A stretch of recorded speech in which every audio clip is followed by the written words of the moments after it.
Hello, Florida. This is Joe Mullins of the Live Work Shop Play Show, and welcome to another amazing weekend with all of our networks, Salem Media, and all the other stations that air our great show, Live Work Shop Play Florida, telling you why Florida is the best place and the model state for the country to be able to live, work, shop, and play freely.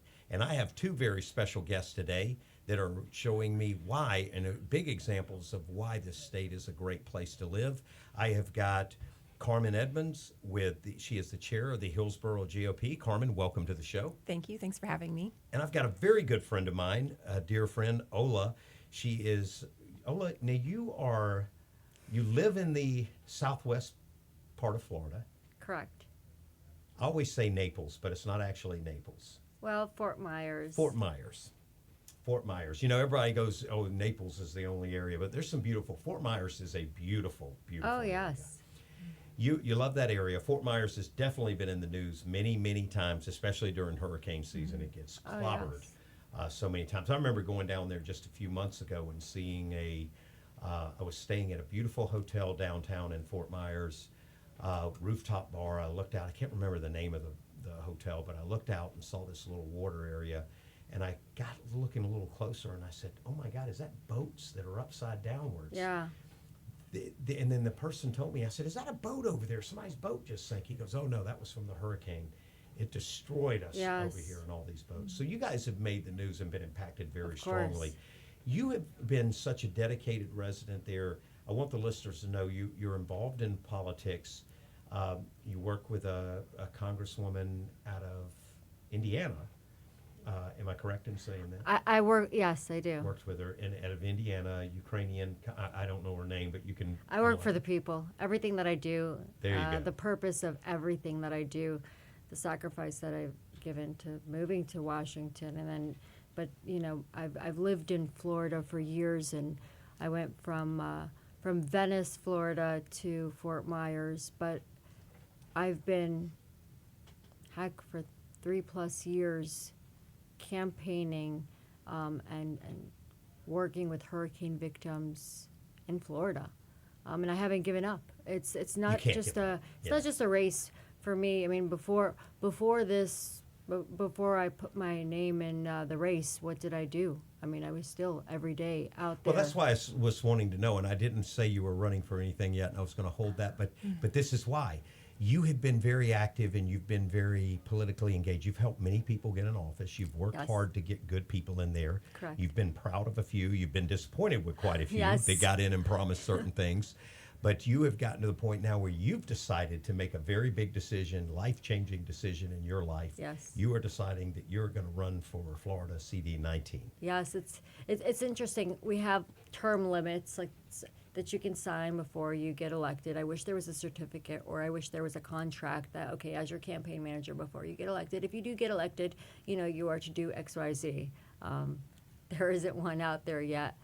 Yes, I decided to put my name in, and it's a huge responsibility, as I know what it's like. I've run in 2020. I won on primary night by a large percentage, and then I lost due to mail-in ballots. But my saying is, you never give up and you never give in. I'm a first-generation daughter of Christian immigrants, and I know the value of my freedom. Every morning that I wake up, how am I going to protect my freedom? That's been my entire adult life. I'm the first female in my family to graduate college. I'm the first female in my family to start my own businesses. I'm the first female to start my own nonprofit. I'm the first female to actually, you know, be so independent and do things. And it's all because we are living in America, the land of the free because of the brave. We cannot forget that. We cannot forget what America was founded on. And it's not just about Florida 19. I have dedicated, and I will continue and will dedicate and keep my promise to the people, because that's what it's about. It's results, but it's because, you know, you have to protect and save America, our country. And we can't do that without focusing on our states, focusing on local issues. One thing that I'm very passionate about is economy. What are the most important things that we consume? Water, oxygen, and here I am in Florida 19, where those are big issues. And it's become a political issue, which is sad. It really is, because it should be bipartisan. You know, when we have utility extension project is one thing that we're working on in Florida 19, and it's costing us billions of dollars. Each area is $253 million. It's been going on since 1999, and every year prices go up. Engineers, and I come in, okay, who are the bidders? How many bids did we get? What is it costing us? How come each parcel is paying an average of $35,000 to $40,000 to convert? How come we haven't tapped into other grants, other sources that I am familiar with, that I'm working right now with grant underwriters to bring into the district? You don't have to be an elected official to make a difference. I push this on social media every day. I'm not a social media influencer. I'm a freedom fighter. I'm someone that loves my country too much to sit back. Every day that we sit back and do nothing, it's a day we're losing. It is a war. Absolutely. I live in a district, 85,000 illegals live in our district. Why would I put illegals before? Who do I owe my freedom to? Our veterans. Why would I put them before our veterans? I've been working with veteran organizations for over a decade. From Wounded Warrior, I love our veterans. Wounded Warrior, VFWs, every single veteran that's out there. I appreciate. And how do we give back? We give back to them by putting them in the streets and putting illegals before them. And you guys were talking about housing and the economy and like all these apartments going up, and you mentioned something about you're curious to see the numbers. I'm curious to see how many Section A or how many illegals are in those new homes. We talked about the traffic, and I remember back, oh my gosh, California, LA traffic. Now there's traffic everywhere in the country, in every city. And there happens to be a boom of illegals in every city. Where's the accountability? There's absolutely no accountability. And I'm not speaking as a politician. I'm speaking as someone that's, you cannot train compassion and you cannot train loyalty. And those are two things that I'm dedicated to that I will always give, not only to Florida 19, but to America. America first means Americans first, which means we have to be active. If I'm not active, if I do get elected, the first 90 days, what am I going to do? If I am not moving in the right direction by getting these grants in, helping the citizens, helping the residents in Florida 19, getting jobs in. We have Lee Health, which is the biggest employer, and 1 in every 10 in Lee County is employed by Lee Health. How come we don't have more jobs coming in? Every year, the unemployment rate just keeps rising. What's being done? Nothing is being done. We have crappy water, crappy air, our beaches, unemployment rates, illegals are going up. What is being done? There has to be things. We have to work together proactively to make a difference. You mentioned the break-in. We just saw this longest break in Congress and government shutdown that we've ever seen, ever. And you're right, a lot of the focus was on, we need to make sure illegals have health care. How about Americans have clean drinking water?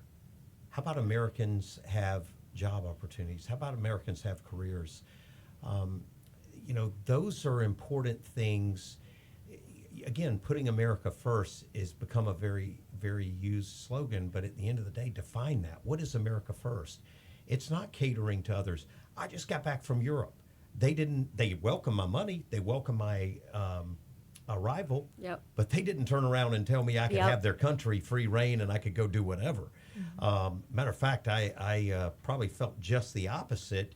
And then I hear stories. I said I was going to go to the Middle East. I wanted to go over there and see it. And they said, well, you got to take that cross off your neck if you go over there. And I go, I don't have to take the cross off my neck. They go, no, you're going to take that cross off your neck. And I'm sitting here going, we allow them to come in our country and change our whole mentality and our beliefs and tell us we're bad. But yet I go to their country, I can get my head cut off. I completely agree with you. I wear my cross. I mean, my parents are, from the Middle East. They're from the Middle East. My dad is from where the Lord Jesus Christ was baptized. I put out there also, if you're at a airport, go to a prayer room. You will see Qurans. We are not in a country where Muslim came before Jesus Christ. Nothing should. No. Right. Carry a handheld Bible. Carry a rosary. Drop it off at your chapel. Drop it off at your airport prayer room. Because we cannot change America. They want to change America. They can't. When I was talking about, America first, as you said, our American citizens, our veterans, how do we change things? How do we help boost the economy? For my district, as I said, the first 90 days, there's, I want to not only bring in these grants, but there's the unemployment rate. There has to be training and certificate programs. We have ARPA funds, but I don't want people to rely on federal funding, and I don't want them to rely and be crippled. I want to motivate people. People need to be motivated. They cannot be motivated without leaders that will motivate them, that are motivated, that are energized. When I knock on doors, and I love greeting people, business owners, Chamber of Commerce, nonprofits, coffee shops, I love meeting people. They need that interaction. They want to rely, they want to count on someone that's going to be a leader, that's going to actually do what they say, and that cares. Compassion. We need compassion. We have no compassion in Congress. And I will say this, we have no compassion in Congress. We need someone with a right that knows what they're doing, but also we need someone that cares. Carmen, you guys in the Republican Party have many times said all of these districts count, all of these areas count, all of these states count. Mm-hmm. We certainly saw in 2020, when the craziest election time we've ever seen in our lives, more votes for a guy that in the history than any president before that was incompetent as he could be, which now has been proved that way. A lot of ballots coming from God knows it where, everywhere, right, being double counted, triple counted for one party, and it being tried to be pushed under the table. But we saw a big change in a northern state above us, Georgia. Mm-hmm. The Senate change happened.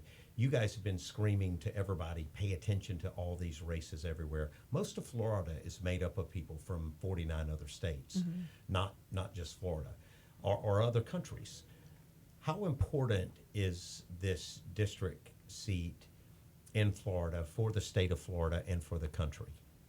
I think it's huge. I think any of our district seats that are coming up that a Republican is either deciding not to run again and stepping down, or like with Byron Donalds, he's running for governor now, to hold those and hold the line for President Trump up in Washington, D.C. That's kind of the messaging that we're all trying to put out there right now, is if we lose these seats and the Democrats take back control of the House, you can guarantee they're going to start on the impeachment process again. They're going to do everything they can to destroy President Trump again, to throw him in prison, to impeach him, to just destroy all of the good programs that he's putting in place. So I think it's important for voters to know, like, getting out and voting to hold on to these seats is so important, because it's not just about local politics. It is about what the Democrats, if they gain control again, we're done. The crazy will come home to roost, and it will be a lot harder to get rid of them.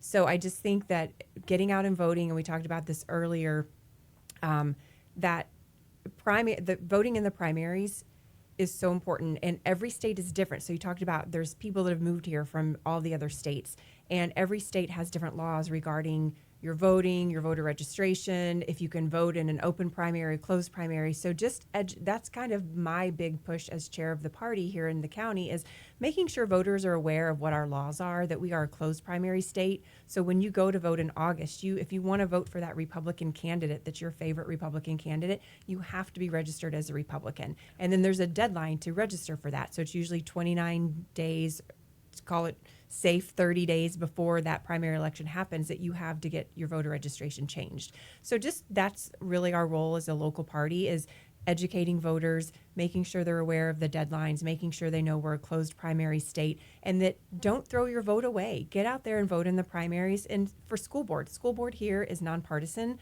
but we have great Republicans that run, but they win or lose in the primary. So if we don't show up in August to vote, we lose on school board. And our school board right now has 5 Democrats that don't care that we have pornography in our schools. They could care less. They fight it every step of the way. They fought it so much that unfortunately our superintendent had to go in front of the state school board, and he's doing what he can. You know, he serves at the pleasure of the board, and he's doing what he can.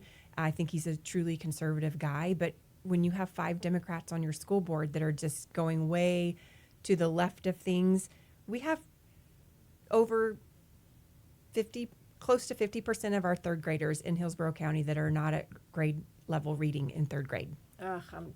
And we've got a school board that cares more about woke initiatives, having pornography, fighting to keep pornography in our schools, and it's just ridiculous. So that's the importance of primaries in August. Get out there, educate yourself, know who the Republican candidates are in a nonpartisan race, and vote for the Republican, and then make sure you're registered as a Republican so you can vote for your favorite Republican and get them through to the general election.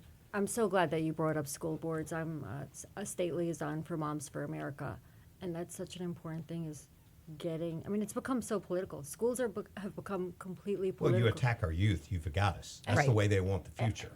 And how are we going to save America, make America great again, if the future of America is our children? Right. And our there's that children are being saying, attacked. You change a generation, you change a culture. Yes. And Charlie Kirk understood that too. Like, that's why he targeted college-age kids, so that he could bring them back to Judeo-Christian values. Exactly. And get them thinking for themselves and stop being indoctrinated. Because I worked for an inner-city Bible study in Kansas City for 5 years, and that was the whole goal of and Pastor Johnson here in Hillsborough County with Faith Action Ministry Alliance, they have a school.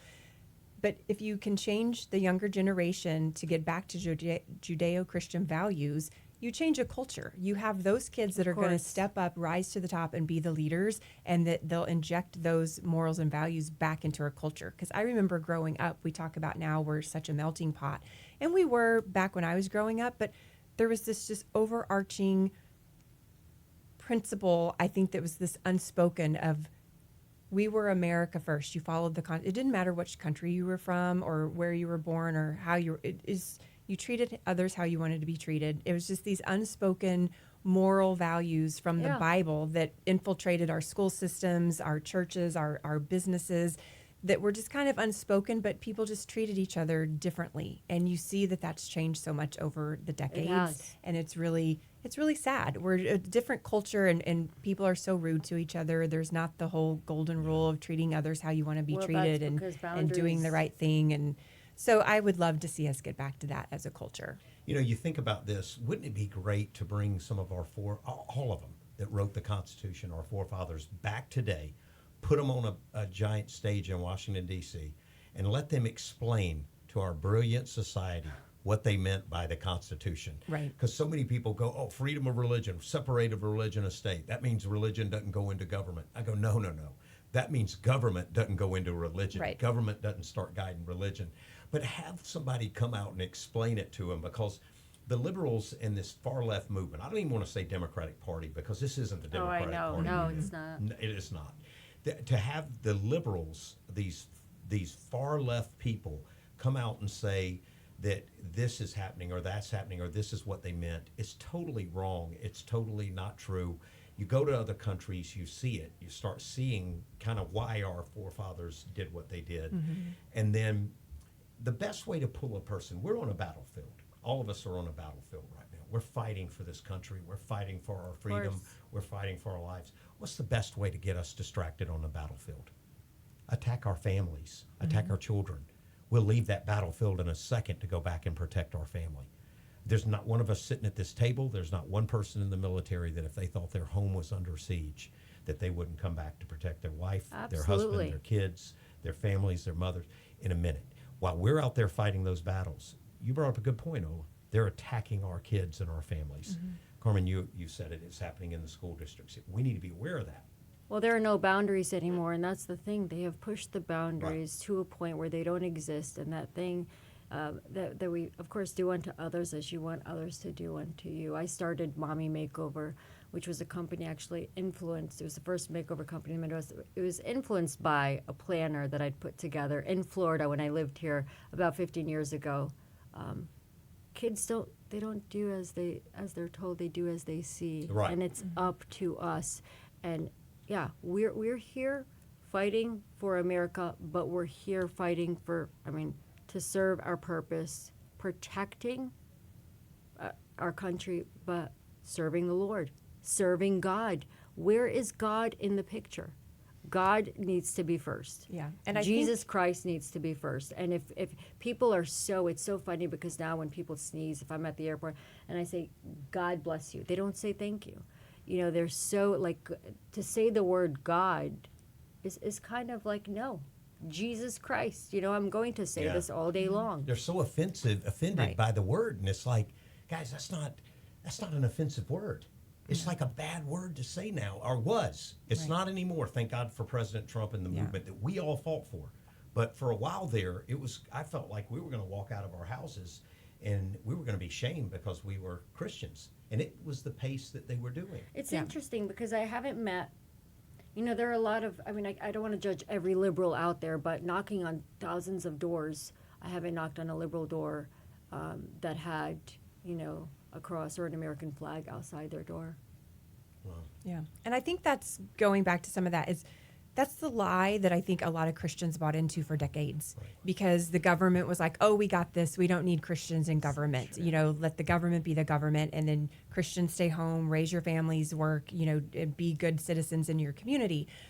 But we saw what happened with that. We see what has happened in our governmental systems, the corruption, the things that are going on. And I really, especially on this radio show, want to encourage everyone, if you love Jesus, if you go to church, and we have statistics, Barna has statistics, that Christians do not get out and vote at large proportions. It's just, I think they say like only 30% of all Christians get out and vote. Well, you tend to go, we were taught and said, just pray to God and God will make it okay. But God gives us the ability. God also, gives us the direction. he does his part, but he Right. expects us to do Exactly. our part. And so we have Exactly. to drive ourselves to the poll, do some education, and especially if we care about our children, because our public school children are being just, it's such a disservice of what we're doing in public education right now. And people may say, well, I homeschool, or I do this, or I do that. It doesn't matter. The kids in our public schools are our future as well. And I think a lot of businesses and people don't realize these are the kids that are going to be taking care of us when we're in wheelchairs and nursing homes,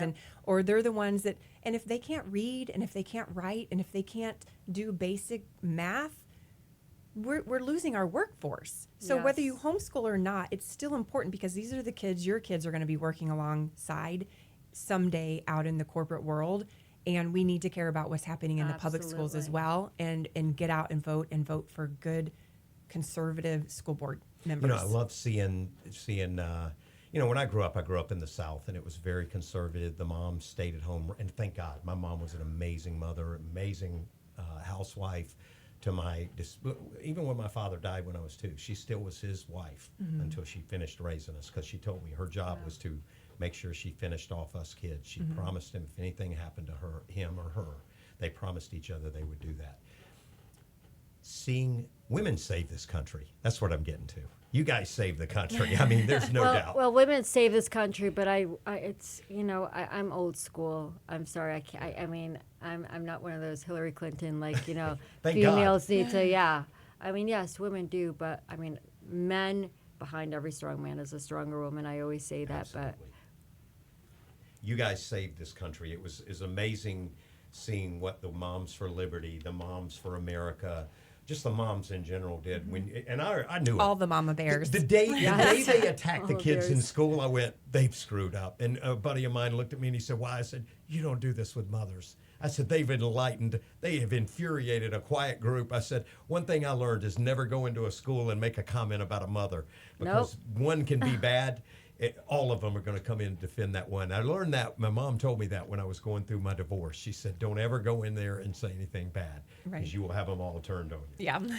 So olaforcongress.com is my website, and if they would like to volunteer or donate, I do accept pledges. I do accept volunteers. I can't do this alone. This is something we have to work on together, and it's an investment for the people. Well, I don't think anyone should be doing it for alone, and I think we do need to see the community get behind strong leaders like you. And I want to thank you for jumping out in there and getting involved in this race when you've always been a great part of Thank moving you. for America forward, but to go out there and do this is a whole nother level of commitment that you are willing and ready to give, and I would love to see our community. I fully support you. Thank I you. say I never endorse and I try to stay Thank neutral, you. but I can on this one. I got to say I fully Well, support. we're all fighting for the same reason. We're serving God. Yeah, exactly, and keep our morals and be able our freedom to come Our out there. freedom. Carmen, I want to thank you for joining us too. How can people get involved with the Hillsborough Republican GOP, the Hillsborough GOP? How can people get involved and get in touch with you? So our website is hillsborough.gop, so they can go on there. We've got a volunteer tab, we have a donate tab, we have, if you're interested in membership, because you can join the party and you become a precinct committee man or woman, which is actually an elected official for your precinct. And so then you become responsible for getting out the vote in your precinct, educating the people in your precinct about election dates, candidates, all of that stuff. So we would love to have people join us. We meet the third Tuesday of every month at Egypt Shrine, but that's on our website as well at hillsborough.gop. And we would love to have people come join us or volunteer and sign up for our newsletter, because 2026 is coming up and we're going to need lots of boots on the ground. Carmen, thank you for joining us. Ola for Congress, Ola, Florida CD19. What is the first thing you're going to do when you get into office?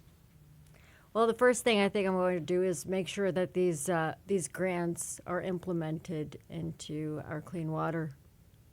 Thank you for joining us today, and I look forward to seeing that happen. And want to remind our listeners, really all over the country, not just this great state of Florida that we're in, but we're broadcast and aired and podcasted all over the world for that matter. Support these candidates, these positions, even in these little counties throughout America, these little rural counties, the big counties like Tampa, Hillsborough, and the big counties like Fort Myers area. They're so crucial that they have strong leadership. When you get to state and you get to federal level, you're now talking about things that impact the world, the whole country, not just the area. Please support them, get in there and do it.